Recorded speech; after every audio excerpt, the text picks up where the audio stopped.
All right, I made it home. Barely freaking made it home. There's one last hill that I forgot about. And after charging for an hour in the car, doing whatever the freaking heck it was doing, it seemed like it was barely charging for that hour, but I got just enough juice to get a little bit. Oh, duh, I just made a video about this. Yeah. If I could edit all these things together, then that probably would have been a lot better, but hopefully you guys don't mind. So I made it, freaking coasted down here, turn in here quickly. So I got a new phone, so I don't have a working data right now. So that app that you got, or the web page you guys are always seeing on my tablet, the red screen, because I got a new phone, it has a new IP address, and I don't know how to set that up, so I've been waiting for Liam, one of the guys who's been helping me with all this, to do it for me, and so I couldn't track all the stuff, and man, really bad timing for the stuff not to work. But anyway, so I'm trying to look at the voltage difference, because this T-Rex is behaving really strangely, but the T-Rex is actually fine.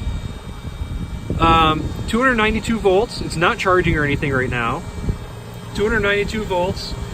Cells temperatures are good. It says 0 kilowatt hours remaining, but 3.2 volts and 3.1 volts. That's actually a bigger difference than usual. I'll have to watch that. 3.22 and low is 3.10. Definitely have to watch that. But so I thought I would just try to put these in parallel and charge them both at the same time like I usually do. I don't have my app, so I can't use the car loop that's back here.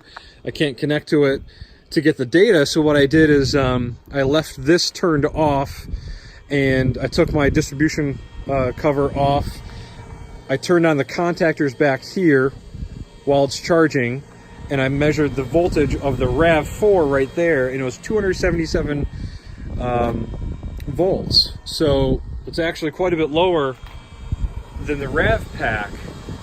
And when I tried putting them both in parallel, that's when it just starts clicking and freaking out. So this is a good learning experience for sure.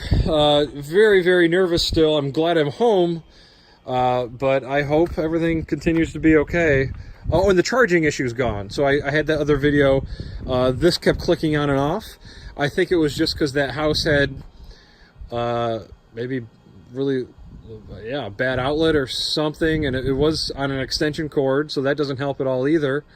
But now that I'm home on my level 2 charger, it hasn't clicked off since I got home, so that's definitely good. Interesting though is that it is only charging, I don't know if you can see that, at 4.2 amps, which makes sense. I mean, you don't want to charge it too fast if it's super low.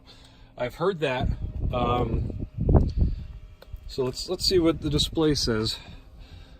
So that 5 miles I had in that last video disappeared really quickly. Looks like it's back. I'll let it charge a little bit more, and then maybe try to put these packs in parallel again, so I can get them both charged up. But holy shit, man, that's where I'm at right now. All right, see you guys.